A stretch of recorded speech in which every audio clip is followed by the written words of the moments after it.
नमस्कार. काय नाव तुमचं? आनंदा पांडुरंग पाटील. आनंदा पाटील साहेब. हां. गाव कोणतं? नादवडी. नादवडे, कोल्हापूर जिल्हा. होय.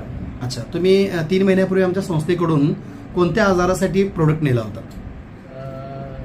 शुगरसाठी अँटॉक्स डी. हा, समोर जो आहे तो नेला होता. हां, डी आणि टी नेला होता. होय. असं साधारण 3 महिन्याचा कोर्स तुम्ही केलेला आहे. 3 महिन्याचा कोर्स केल्यानंतर त्याच्या अगोदर माझी शुगर होती 300. म्हणजे प्रोडक्ट न्यायच्या आधी 300 शुगर होती. 300 शुगर होती. ओके, त्यानंतर मग हे प्रोडक्ट सुरू केल्यानंतर बरं. त्याचा 200 पण आलेले शुगर तुमची 200 पर्यंत आलेली आहे. हा तुमचा रिपोर्ट आहे ना? आहे. आनंदा पाटील, तारीख आहे 28/10 आणि ही तुमची सध्याची शुगर 174 आहे. होय. जी 300 होती ती 174 म्हणजे 200च्या पण आत आलेली आहे. होय. बरं, तब्येतीमध्ये तुम्हाला काय फरक, आधी काय होत होतं ना आता काय आहे? आधी अशक्तपणा जाणवत होता, हां, अंग दुखत होतं. अशक्तपणा, अंगदुखी, हां. हां, परत विकनेस वगैरे. विकनेस वगैरे होता. बरोबर आहे, हां. काम करण्यास उत्साह वाटत होता. उत्साह वाटत नव्हता. 61 वर्ष एज आहे तुमचं. होय, होय. तरी पण तुमची रिकव्हरी चांगली झालेली आहे आणि सध्या ह्या औषधामुळे अशक्तपणा क्लिअर आहे, उत्साह वाढतोय.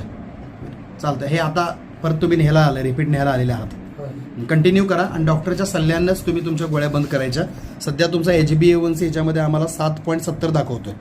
साधारण 6च्या आत हा आला पाहिजे. त्यासाठी थोड्याशा प्रिकॉशन पण तुम्ही घेणं गरजेचं आहे आणि डॉक्टरच्या सल्ल्यानंच तुम्ही तुमच्या गोळ्या बंद करा. सध्या गोळ्या किती चालू आहेत तुम्हाला? एक चालू. एकच गोळी चालू आहे. ठीक आहे, ती एक गोळी सुद्धा बंद करताना डॉक्टरचा सल्ला आणि हा रिपोर्ट महत्त्वाचा आहे. सध्या तुम्ही आमच्या अभियानानं खुश आहात. आहे. ठीक आहे, अनेक लोकांच्यापर्यंत ज्यांना ज्यांना शुगर आहे तुमच्या रिलेशनमध्ये त्यांनाही ही माहिती तुम्ही सांगा. ठीक आहे, धन्यवाद. दिले.